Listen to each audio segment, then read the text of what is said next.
বন্ধুরা, আজ আবার এসেছি আরেকটি নতুন ডিজিজ নিয়ে আলোচনা করতে। আর এই আজকের ডিজিজটি কিন্তু অনেক গুরুত্বপূর্ণ একটা অনেক কষ্টদায়ক একটা মানে রোগ, যা আমাদের ফ্যামিলিতে কারোর না কারোর এই রোগটা সবসময় ভুগতে থাকে এবং এর জন্য অনেক কষ্ট পেতে হয় এবং অনেক দৌড়ঝাঁপ করতে হয়। আর এতে পরবর্তী সময়ে যাদের এই রোগটা হয় তাদের কিন্তু অনেক বড় সমস্যা হয়ে যায় এবং যার থেকে ওদের মানে জীবনে অনেক দুঃখ কষ্ট এসে যায়। তাই আমি বলছি আপনাদের সেই ডিজিজটা বা রোগটা কী। আর তার আগে প্রতিদিনের মতো আজও আবার বলছি যে আমি দৈনন্দিন জীবন চ্যানেলের পক্ষ থেকে আমি রেহানা পারভীন, আমি আমার দর্শক বন্ধুদের আমি আমার অনেক শুভেচ্ছা ও ভালোবাসা জানাচ্ছি। আপনারা যে যেখান থেকে আমার আজকের ভিডিওটি দেখছেন, কাছ থেকে হোক আর দূর থেকে, দেশ থেকে বিদেশ থেকে, প্রত্যেক দর্শক বন্ধুদের রইল আমার অনেক অনেক আন্তরিক ভালোবাসা। এবং দেখতে থাকুন আমার আজকের ভিডিওটি। আর এত জরুরি একটা ডিজিজ নিয়ে আলোচনা করছি বন্ধুরা, আপনারা কেউই আজকের ভিডিওটি স্কিপ করবেন না, সম্পূর্ণ ভিডিওটি দেখবেন। এবং যদি নতুন কোনো দর্শক বন্ধু আজকের আমার এই ভিডিওটি দেখছেন, যদি আমার ভিডিওটি দেখার পরে যদি একটু হলেও ভালো লাগে, তাহলে অবশ্যই আমার চ্যানেলটিকে বন্ধু করে রাখবেন। আর একটা লাইক অবশ্য দিয়ে সবাই দেখতে শুরু করুন। আর আমার পুরনো বন্ধুরা যারা আগ থেকে সবসময় আমার চ্যানেলের ভিডিওগুলি দেখেন, প্রত্যেকে ভুলবেন না একটা করে লাইক দিতে। একটা লাইক দিয়ে তারপরে ভিডিওটি দেখতে শুরু করেন, না হলে শেষ হতে হতে লাইক দিতে অনেক সময় আমাদের মনে থাকে না। তাই বন্ধুরা, আমি আমার আলোচনায় আসছি। আজকে আমি যে রোগটি সম্বন্ধে আলোচনা করছি তা মহিলাদের। এই রোগটিও মহিলাদের। এবং আমাদের ঘরে যদি এরকম মা বোনেরা থাকে, হয়তোবা মা বোনদের এই প্রত্যেক সময়ই অনেকেরই এই রোগে অনেক কষ্ট পেয়ে থাকেন। মানে আমাদের মান্থলি যেই একটা পিরিয়ড হয়, এটা তো সৃষ্টিরই একটা মানে সৃষ্টির একটা নিয়ম। এটা কেউ হাতে ধরে কেউ এটা মানে দূরে সরাতে পারবে না। এটা প্রত্যেকটা নারী জাতিরই 14 বছর থেকে 45 বছর পর্যন্ত এই সময়টাতে প্রত্যেকটা নারীরই প্রতি 21 দিন থেকে 28 দিনের মধ্যে একটা নিয়ম অনুসারে একটা পিরিয়ড বা মাসিক সমস্যা হয়ে থাকে, যখন স্বাভাবিকভাবেই কিছু ব্লিডিং হয় এবং এতে কোনো এত কষ্ট থাকে না। আর কিন্তু অনেক ক্ষেত্রে এটা অনেকই কষ্টদায়ক হয়, আর এই স্বাভাবিকটা থাকে না। আর প্রত্যেককেই জানে যে কোন সময়টাতে এই পিরিয়ডটা বা এই মাসিকটা আসবে, কিন্তু অনেকের মেয়েরাই বা এটা জানতে পারে না, কারণ এটা অস্বাভাবিক থাকে। এই ব্যাপারটা পুরো অস্বাভাবিক থাকে। আর তা নিয়ে অনেক ট্রিটমেন্ট করান, অনেক ট্রিটমেন্ট করান। আর যে সমস্ত স্কুল কলেজের টিনেজের মেয়েরা আছে, ওদের তো একটা দুর্দান্ত মানে কষ্টদায়ক হয়।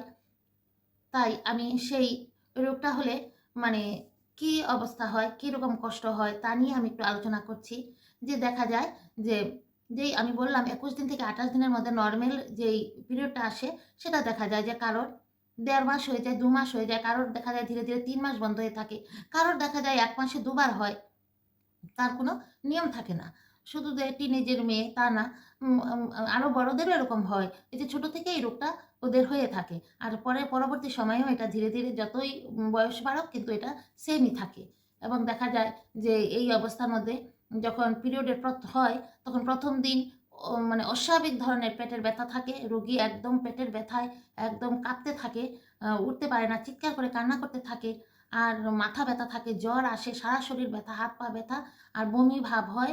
কারোর তো বমিও হয়, খাওয়া-দাওয়া থাকে না।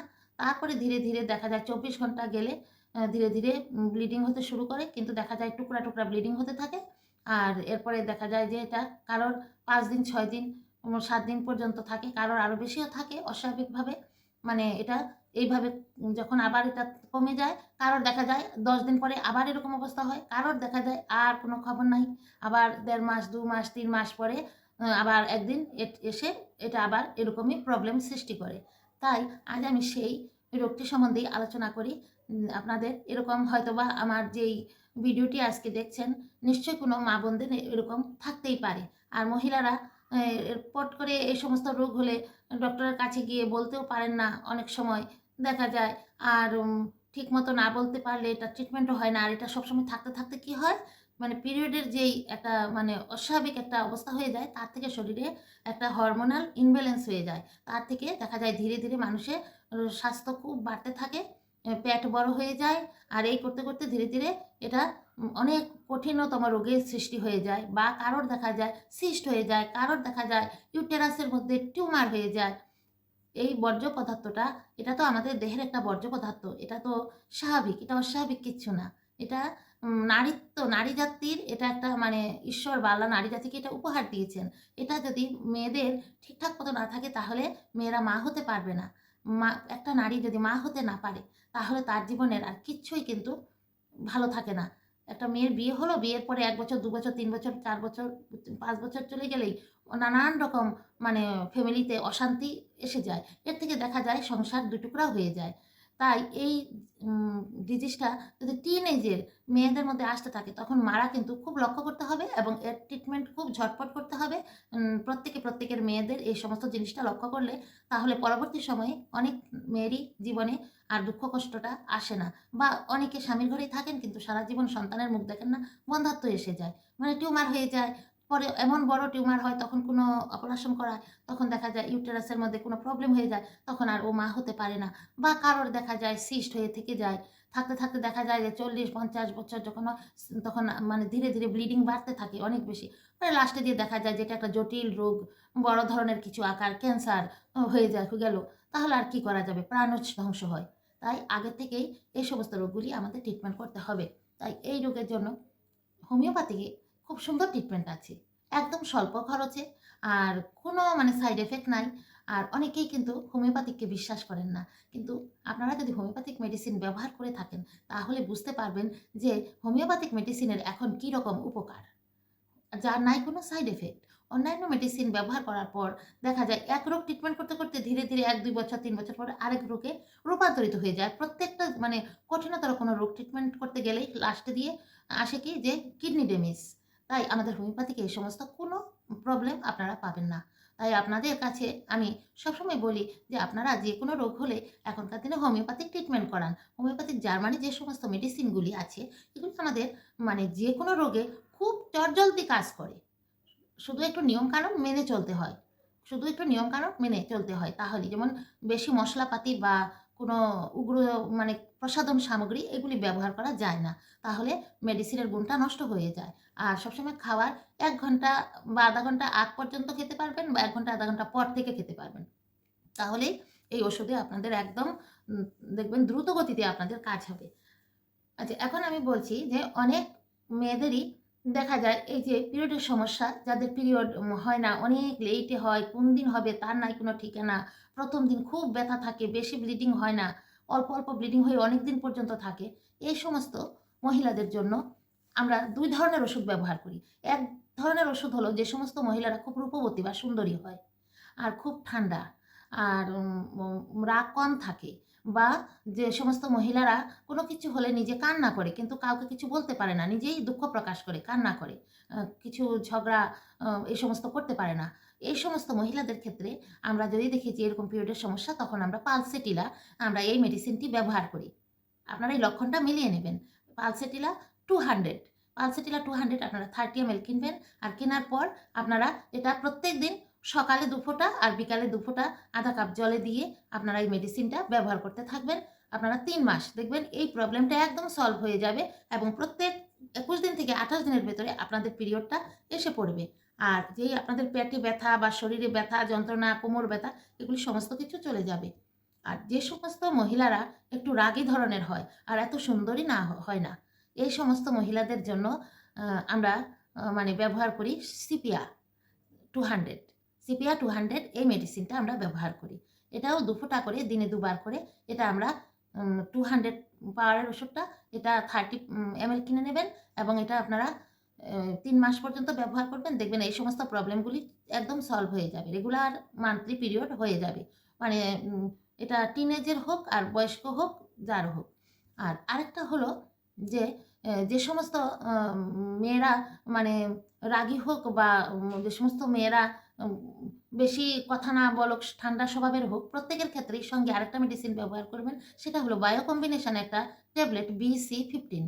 এই ট্যাবলেটটা আমরা যেকোনো রোগীকে আমরা লক্ষণ না দেখে চোখ বন্ধ করে দিতে পারি BC-15। সেই BC-15টা যদি টিনেজের হয় তাহলে ৪ টে করে দিনে ৩ বার হালকা কুসুম গরম জল দিয়ে চিবিয়ে চুষে ভাত খাওয়ার 30 মিনিট আগে বা 1 ঘন্টা পরে দিনে 3 বার করে খেতে হবে। আর যদি দেখা যায় যে একটু বেশি বয়সের মহিলা হয় তাহলে 6টা করে ট্যাবলেট দিনে 3 বার এরকম কুসুম গরম জল দিয়ে চিবিয়ে চুষিয়ে ভাত খাওয়ার 30 মিনিট আগে বা 1 ঘন্টা পরে এটা খেতে হবে।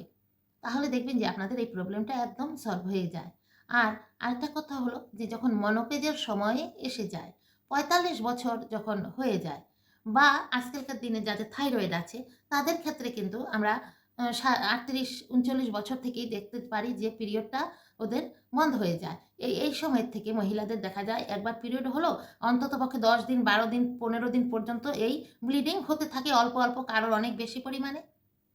ওদের ক্ষেত্রে আর কারোর দেখা যায় এই মাসে হলো ৩ মাস হয় না, আরেক মাসে হলো কখন হবে কোনো তার ঠিকানাই থাকে না। আর শরীরে অস্থির, অস্থির করে বমির ভাব হয়, মাথা যন্ত্রণা হয়, এই সমস্ত নানান সিম্পটম হয়ে গ্যাস হয়, অম্বল হয়, এই সমস্ত থাকে তখনই BC-15 এই ট্যাবলেটটা যদি রেগুলার ইউজ করে থাকেন BC-15 6টা করে ট্যাবলেট দিনে ৩ বার তাহলে দেখবেন এই সমস্ত প্রবলেম একদম সলভ হয়ে যাবে। এবং এই যে অনেকদিন পর্যন্ত একটু, একটু করে যে পিরিয়ডটা থাকে বয়স্কদের, সেই পিরিয়ডটা একদম মানে ক্লিয়ার হয়ে যাবে আর না হলে বন্ধ হয়ে যাবে। তো আর একটা যে হরমোনাল একটা ইমব্যালেন্স হবে মনোপেজের সময়, সেটাও হবে না এই ট্যাবলেটটা যদি ব্যবহার করে। এই ট্যাবলেটটা সেটাও অ্যাডজাস্টমেন্ট করে দেবে। আর যদি দেখা যায় যে কারোর কি হয় যে খুব বেশি ব্লিডিং হচ্ছে, খুব বেশি সাংঘাতিক, ওরাও এই ট্যাবলেটটা যদি ইউজ করে তাহলে ব্লিডিংটা কমে ঠিক হয়ে যাবে। তাই বন্ধুরা আমি কয়টি ওষুধের কথা বললাম? আমি লক্ষণ দিয়ে ২টি ওষুধ, একটা পালসেটিলা যারা শান্ত প্রকৃতির মহিলারা হয়, আর ক্রন্দনশীলা, আর উচ্চ কথা বলতে পারে না আর খুব সুন্দরী। আর যারা একটু যে কৃষ্ণবর্ণের হয় বা যারা এরকম ঠান্ডা মেজাজ না, একটু মেজাজ গরম থাকে, অল্পেতেই রাগ হয়ে যায়, এই সমস্ত মহিলাদের ক্ষেত্রে কিন্তু আমরা ব্যবহার করতে হবে সিপিয়া। আর BC-15টা আমরা সব ধরনের মহিলাদেরই ব্যবহার করতে পারবো। আর আরেকটা ওষুধ আমি বলছি যে এটাও একটা বায়োকেমিক ট্যাবলেট, ম্যাগফস মানে ম্যাগনেসিয়াম ফস। যখন খুব বেশি পেটে ব্যথা করবে, কোমর ব্যথা করবে, পিরিয়ডের সময় হাত পা ব্যথা করবে, এই পিরিয়ডের আরম্ভ হতেই এই ট্যাবলেটটা 6টা করে বড়রা 6টা করে দিনে 3 বার হালকা গরম জল দিয়ে এই BC-15 এর সঙ্গে খেতে হবে। আর যে সমস্ত এজের মেয়েরা আছে ওরা 4টে করে 3 বার একই নিয়মে খেতে হবে। আর এটা খেলে কি হবে? বমির ভাব কমবে, মাথা ব্যথা কমবে, কোমর ব্যথা, গায়ে ব্যথা, জ্বর ভাব সব কমে যাবে। তাই বন্ধুরা কেমন লাগলো আজকের ভিডিওটি আপনাদের? আর আপনার এই ভিডিওটি যার কেমন লেগেছে আমাকে নিশ্চয়ই একটু কমেন্ট করে আপনারা জানাবেন। আপনাদের এই ভিডিওগুলি কি ভালো লাগে? আপনাদের ফ্যামিলিতে কি এগুলি আপনাদের প্রয়োজনে আসবে? ঠিক আছে তাহলে? তাহলে বন্ধুরা আজকেও যে সমস্ত মেডিসিনগুলি আপনাদের আমি বললাম, এই মেডিসিনগুলি আপনারা 30 ml করে আপনারা কিনে নেবেন এবং আপনারা 3 মাস খাবেন একটানা।